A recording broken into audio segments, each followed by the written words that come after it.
Hello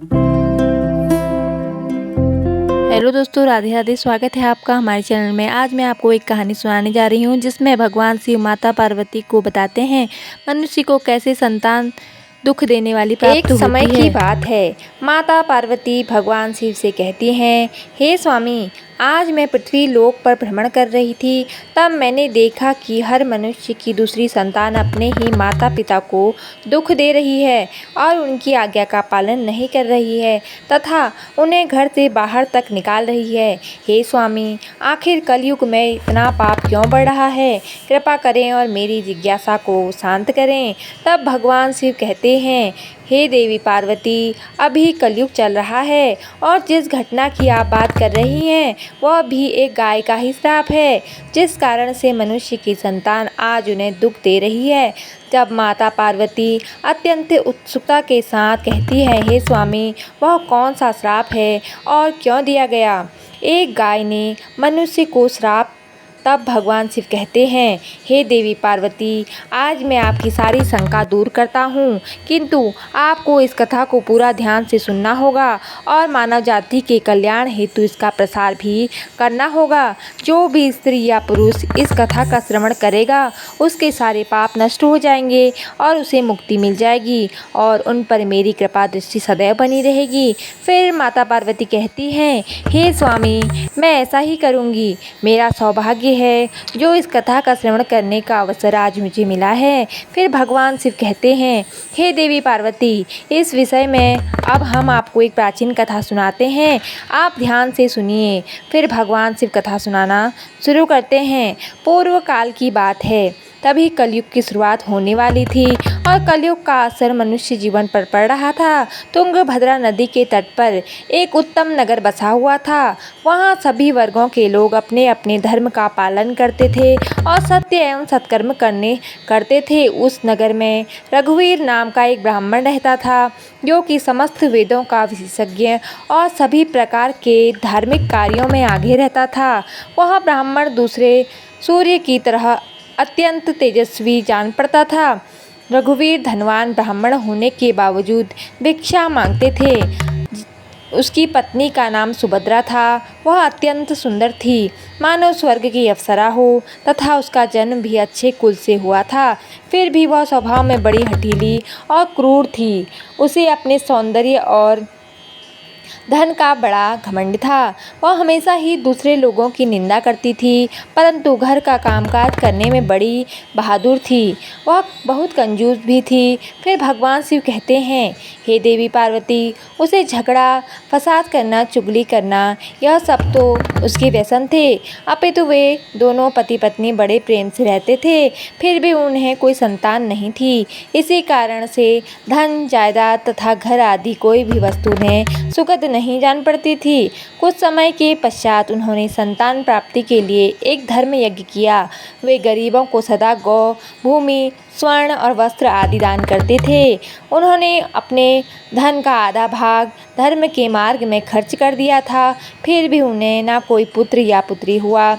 इस कारण से ब्राह्मण को बड़ी चिंता हुई और वह अत्यंत दुखी होकर एक दिन घर छोड़कर वन में चला गया। वन में चलते चलते दोपहर के समय उसे प्यास लगी, इसलिए वह एक नदी के किनारे गया और वहां जल पीकर बैठ गया। संतान न होने की चिंता के कारण उसका शरीर सूख गया था। वह अत्यंत कमजोर और दुखी रहने लगा था, मानो जैसे कि उसके शरीर में प्राण ही न हो। फिर भगवान शिव कहते हैं, हे देवी पार्वती, उस ब्राह्मण की पूजा पाठ और ईश्वर भक्ति को देखकर भगवान श्री हरि विष्णु एक सन्यासी का रूप धारण करके उसी नदी के पास पहुँचे। सन्यासी वहां आए। उन्होंने भी नदी में से जल पिया और दूसरी तरफ बैठे ब्राह्मण को देखा। तब वह ब्राह्मण उस सन्यासी को देखकर उनके चरणों में मस्तक झुकाकर जोर जोर से सांस लेते हुए उनके सामने खड़ा हो गया। तब सन्यासी ने पूछा, हे ब्राह्मण, तुम रोते क्यों हो? तुम्हें कौन सी चिंता सता रही है? तुम शीघ्र ही मुझे अपने दुख का कारण बताओ। फिर ब्राह्मण ने कहा, हे मुनि, मैं अपना दुख क्या कहूँ? यह सब मेरे पूर्व जन्म के पाप हैं। मेरी कोई संतान नहीं है, इससे मेरे पितर भी दुखी हैं। मेरे पूर्वज से दी हुई जलांश को जब पीने लगते हैं उस समय उनकी दयनीय अवस्था देखकर मेरा हृदय विचलित होता है। देवता और ब्राह्मण भी मेरी दी हुई वस्तुएं प्रसन्नतापूर्वक नहीं लेते। संतान के दुख से मेरा संसार सूना हो गया है, अतः अब मैं यहाँ इस नदी में प्राण त्यागने के लिए आया हूँ। संतानहीन पुरुष का जीवन धिक्कार के योग्य है। जिस घर में कोई संतान या कोई बाल बच्चे ना हो, वह घर भी धिक्कार देने योग्य है। निसंतान पुरुष के धन को भी धिक्कार है तथा संतानहीन कुल भी धिक्कार के योग्य ही है। मैं अपने दुर्भाग्य को कहाँ तक बताऊँ। हे मुनि, मैं जिस गाय को पालता हूँ वह भी सर्वथा व्यर्था हो जाती है। मैं जिस वृक्ष को रोपता हूँ उस वृक्ष में भी फल नहीं लगते। इतना ही नहीं, मेरे घर में बाहर से जो फल आता है वह भी शीघ्र सूख जाता है। जब मैं ऐसा भागा संतानहीन हूँ तो इस जीवन को रखने में क्या लाभ है। इतना कहकर वह ब्राह्मण दुख से व्यथित हो उठा और उस सन्यासी बाबा के पास फूट फूट कर रोने लगा। सन्यासी के हृदय में बड़ी करुणा भर आई। उन्होंने ब्राह्मण के ललाट में लिखे हुए विधाता के अक्षरों को पढ़ा और सब कुछ जानकर विस्तार पूर्वक कहना आरंभ किया। तब सन्यासी ने कहा, हे ब्राह्मण सुनो, मैंने इस समय तुम्हारा प्रारब्ध देखा है। उससे मालूम पड़ता है कि 7 जन्मों तक तुम्हारी कोई संतान नहीं होगी, किसी भी प्रकार से नहीं हो सकती। अब तुम संतान का मोह छोड़ दो, क्योंकि यह महान अज्ञान है। देखो, कर्म की गति बड़ी प्रबल है। अब तुम विवेक का आश्रय लेकर संसार की वासना त्याग दो। हे वत्स, पूर्व काल में संतान के ही कारण राजा सगर और अंग को दुख भोगना पड़ा था, इसलिए अब तुम कुटुंब की आशा छोड़ दो। इसी में तुम्हारी भलाई है। त्याग में ही सब प्रकार का सुख है। तब ब्राह्मण कहता है, हे सन्यासी बाबा, विवेक से क्या होगा। मुझे तो जैसे बने वैसे पुत्र ही दे दीजिए, नहीं तो मैं शोक से मूर्छित होकर आपके ही आगे प्राण त्याग दूंगा। पुत्र आदि के सुख से हीन वह सन्यास तो सर्वथा निरस ही है। संसार में पुत्र पौत्रों से भरा हुआ है, गृहस्थाश्रम सरस है। ब्राह्मणों का यह आग्रह देख श्री हरि विष्णु रूपी सन्यासी ने कहा, देखो, विधाता के लेख को मिटाने का हठ न करो। राजा चित्रकेतु को भी कष्ट भोगना पड़ा था, अतः भाग्य ने जिसके पुरुषार्थ को कुचल दिया हो, ऐसे पुरुष के समान तुम्हें पुत्र से सुख नहीं मिल सकता। फिर भी तुम हट करते जा रहे हो। तुम्हें केवल अपना स्वार्थ ही सूझ रहा है। अब मैं तुमसे क्या कहूँ। फिर भगवान शिव कहते हैं, देवी पार्वती, अंत में ब्राह्मण का बहुत आग्रह देख सन्यासी ने उसे एक फल दिया और कहा, इसे तुम अपनी पत्नी को खिला देना। इस फल के बीज के कारण उसे एक पुत्र होगा। और हाँ, तुम अपनी पत्नी को बताओ कि वह 1 वर्ष तक सत्य, दया और दान के नियमों का पालन करते हुए प्रतिदिन एक ही समय भोजन करे। इससे उसका बालक अत्यंत शुद्ध स्वभाव वाला होगा। ऐसा कहकर वह सन्यासी चले गए और ब्राह्मण अपने घर लौट आया। यहाँ उसने अपनी पत्नी के हाथ में वह फल दे दिया तथा उसे फल के कठोर नियमों को समझाकर वह स्वयं कहीं चला गया। उसकी पत्नी तो कुटिल स्वभाव की थी। वह अपनी सखी के आगे रो रो कर इस प्रकार कहने लगी, अरे सखी, सुनती हो, मुझे तो भारी चिंता हो रही है। मैं तो इस फल को नहीं खाऊंगी। इस फल को खाने से मुझे गर्भ रहेगा और गर्भ में पेट बढ़ जाएगा। फिर तो मेरा खाना पीना कम होगा, इस कारण मेरी शक्ति भी घट जाएगी। ऐसी दशा में तुम ही बताओ, घर का काम कौन करेगा। यदि किसी कारणवश गांव में लूट पड़ जाए तो गर्भिणी स्त्री भाग कैसे सकेगी। यदि कहीं सुखदेव जी की तरह यह गर्भ में 12 वर्षों तक मेरे पेट में ही रह गया तो इसे बाहर कैसे निकाला जाएगा। यदि कहीं प्रसव काल में बच्चा टेढ़ा हो गया तब तो मेरी मौत ही हो जाएगी। बच्चा पैदा होते समय बड़ी असहाय पीड़ा होती है, ऐसा भी मैंने सुन रखा है। मैं तो सुकुमारी स्त्री हूँ, भला उसे कैसे सह सकूँगी। गर्भवती अवस्था में जब मेरा शरीर भारी हो जाएगा और चलने फिरने में आलस होगा, उस समय मैं ननद रानी आकर घर का सारा धन उड़ा ले जाएगी और यह नियम का पालन तो मेरे लिए बहुत ही कठिन दिखाई देता है। जिस स्त्री की संतान होती है उसे बच्चों के लालन पालन में भी कष्ट भोगना पड़ता है।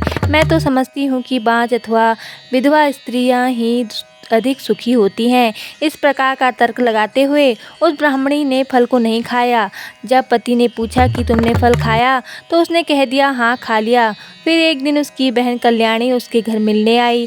तब सुभद्रा ने उसके आगे अपना सारा वृत्तांत सुनाया।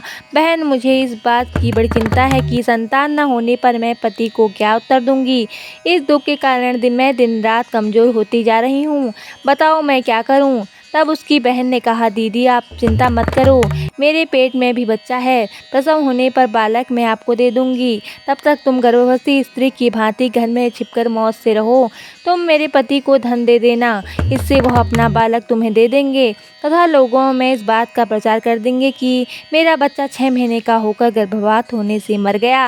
मैं प्रतिदिन तुम्हारे घर में आकर बच्चे का पालन पोषण करती रहूंगी। तुम इस समय फल की परीक्षा लेने के लिए मुझे तुम्हारी नंदा गाय को खिला दो। तब उसने कुटिल स्वभाव के कारण वह सब कुछ वैसे ही किया। समय आने पर उसकी बहन को एक पुत्र हुआ। बच्चे के पिता ने बालक को लाकर एकांत में सुभद्रा को दे दिया और उसने अपने स्वामी को सूचना दे दी कि मुझे पुत्र रत्न की प्राप्ति हुई है और कोई कष्ट नहीं हुआ। रघुवीर के यहाँ पुत्र होने से नगर में बड़ी प्रसन्नता हुई। ब्राह्मण ने बालक का जात कर्म संस्कार करके ब्राह्मणों को दान दिया। उसके घर में नाना प्रकार के मांगलिक उत्सव होने लगे। तब सुभद्रा ने पति से कहा, मेरे स्तनों में दूध नहीं है, फिर गाय भैंस आदि अन्य जीवों के दूध से मैं बालक का पोषण करूंगी। जी सुनते हो, मेरी बहन को भी बच्चा हुआ था किंतु वह मर गया है, अतः अब उसी को बुलाकर घर में रखिए, वही आपके बालक का लालन पालन करेगी। उसके पति ने पुत्र के जीवन रक्षा के लिए वह सब कुछ किया। फिर उन्होंने उसका नाम देवशरण रखा। 3 माह बीतने के बाद श्री हरि विष्णु के फल के आशीर्वाद से ब्राह्मण की गाय नंदा ने भी एक मनुष्य के बालक को जन्म दिया, जो सर्वांग सुंदर, दिव्य, निर्मल तथा सुवर्ण के जैसे कांति वाला था। उसे देखकर आत्मदेव को बड़ी प्रसन्नता हुई और उसने स्वयं ही बालक के सब संस्कार किए। यह आश्चर्य का समाचार सुनकर सब लोग उसे देखने के लिए आए और वापस से कहने लगे, देखो भाई, इस समय रघुवीर का कैसा भाग्योदय हुआ है। कितने आश्चर्य की बात है कि गाय के पेट में भी देवता के समान रूप वाला बालक उत्पन्न हुआ है, किंतु देव योनि में किसी को भी इस 7 रहस्य का पता न लगा। इस बालक के कान गौ के समान थे। यह देख रघुवीर ने उसका नाम गोकर्ण रख दिया। फिर भगवान शिव कहते हैं, हे देवी पार्वती, एक दिन की बात है जब रघुवीर कहीं बाहर गया हुआ था और सुभद्रा की बहन भी बीमार पड़ गई थी, इसलिए उसे ही बालकों को संभालना पड़ा था। तभी उसने नंदा गाय का दूध निकालकर केवल अपने ही पुत्र को पिलाया और गोकर्ण को नहीं दिया, तथा वह हमेशा गोकर्ण को द्वेष करती थी, उसे बहुत मारती पीटती थी और हमेशा अपशब्द कहती थी। फिर उसी दिन सुभद्रा के मन में विचार आया कि आज घर पर कोई नहीं है, यही सही मौका है इसे ठिकाने लगाने का, क्योंकि भविष्य में गोकर्ण भी इसकी जायदाद का वारिस बनने वाला था, जबकि उसका ही पुत्र इस सारे धन का अकेला वारिस होगा। इसलिए उसे कुटिल स्वभाव में यह विचार आया कि क्यों ना मैं इसे आज जहर देकर मरवा दूं, और उसने ऐसा ही किया। तब वह दोनों बालक मात्र 1 वर्ष की आयु के ही थे। फिर सुभद्रा ने गोकर्ण को उसी की मां नंदा के दूध में जहर मिलाकर उसे पिला दिया, किंतु वह तो स्वयं भगवान श्री हरि विष्णु का आशीर्वाद था, इसलिए वह विष के कारण तड़पते हुए अपनी माँ के पास रेंगते हुए जा पहुँचा। नंदा गाय अपने पुत्र की ऐसी हालत देखकर अत्यंत दुखी हो गई और उसने भगवान शिव का स्मरण करते हुए अपने बच्चे का विष हरने का करुण विलाप किया। तभी भगवान शिव के तेज के कारण वह बालक तुरंत ही ठीक हो गया और उसने अपने माँ का दूध पीने लगा। भगवान शिव कहते हैं, हे देवी पार्वती, नंदा अत्यधिक क्रोध में आकर अपने सुभद्रा के अपराधों को देखते हुए उसे श्राप दिया और कहा, हे ईश्वर, अगर मैं सत्यवादी हूँ तो इस संसार को साक्षी मानते हुए समस्त स्त्री जाति को यह श्राप देती हूँ कि अगर कोई भी स्त्री अपने पराये पुत्रों में भेदभाव रखेगी या दूसरे बच्चों को पीड़ा देगी तो उनके भी पुत्र उन्हें जीवन भर पीड़ा देंगे और उन्हें कष्ट देंगे। तब उन्हें सहारे की अत्यधिक आवश्यकता जरूर होगी, वे उनका साथ छोड़ देंगे। यह मेरा श्राप है। कुछ काल व्यतीत होने पर वे दोनों ही बालक जवान हो गए। उसमें गोकर्ण तो पंडित और ज्ञानी हुए, किंतु देवशरण महादुष्ट निकला। वह तुच्छ अन्न का सेवन करता, क्रोध में भरा रहता तथा जीवों की हिंसा करने का उसका स्वभाव हो गया था। वह हमेशा हथियार लिए रहता और दीन दुखियों तथा अंधों को कष्ट पहुंचाया करता था। उसने वेश्या के कुसंग में पड़कर पिता का सारा धन बर्बाद कर दिया। एक दिन तो माता पिता को खूब पीटकर वह घर के सारे बर्तन उठा ले गया। इस प्रकार धनहीन हो जाने के कारण बेचारा बाप फूट फूट कर रोने लगा और वह बोला, इस प्रकार पुत्रवान बनने से तो पुत्रहीन रहना ही अच्छा है। कुपुत्र बड़ा ही दुखदायी होता है। अब मैं कहाँ रहूं, कहाँ जाऊं, कौन मेरा दुख दूर करेगा। मुझ पर बड़ा भारी संकट आ पहुंचा है। अब तो मैं इस दुख से अपना प्राण ही त्याग दूंगा। भगवान शिव कहते हैं, हे देवी पार्वती। इसी समय सत्यवान गोकर्ण वहां आए और वैराग्य का महत्व दिखलाते हुए उस अपने पिता को समझाने लगे। पिताजी, इस संसार में कुछ भी सार नहीं है। दुख ही इसका स्वरूप है। यह जीवों को मोह में डालने वाला है। भला यहाँ कौन किसका पुत्र है और कौन किसका धन। जो इनसे आसक्त होता है उसे ही रात दिन जलना पड़ता है। इंद्र अथवा चक्रवर्ती राजाओं को भी कोई सुख नहीं है। सुख तो बस एकांतवासी वैराग्यवान मुनि को ही है। संतान के प्रति जो आपकी ममता है वह महान अज्ञान है।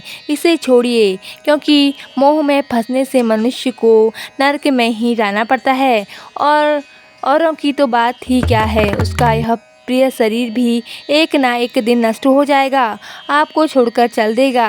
इसलिए आप अभी से सब कुछ छोड़कर वन में चले जाइए।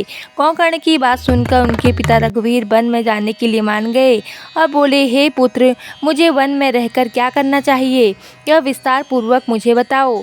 मैं दुखी आत्मा हूँ। अब तक कर्मवश स्नेह के बंधन में बंधकर मैं अपंग की भांति इस ग्रह रूपी अंधेरे कुएं में ही पड़ा हुआ हूँ। हे पुत्र, तुम निश्चय ही मेरा उद्धार करोगे। तब गोकर्ण ने कहा, पिताजी, हड्डी मांस और रक्त के पिंड रूप इस शरीर में अपनेपन का अभिमान छोड़ दीजिए और स्त्री पुरुष आदि में भी ये मेरे हैं, इस भाव को सदा के लिए त्याग दीजिए। इस संसार को निरंतर क्षण देखिए और एकमात्र वैराग्य रस के रसिक होकर भगवान के भजन में लग जाइए। सदा ही भगवत भजन रूप दिव्य धर्म का ही आश्रय लीजिए। काम भाव से किए जाने वाले लौकिक धर्म को छोड़ दीजिए। साधु पुरुषों की सेवा कीजिए।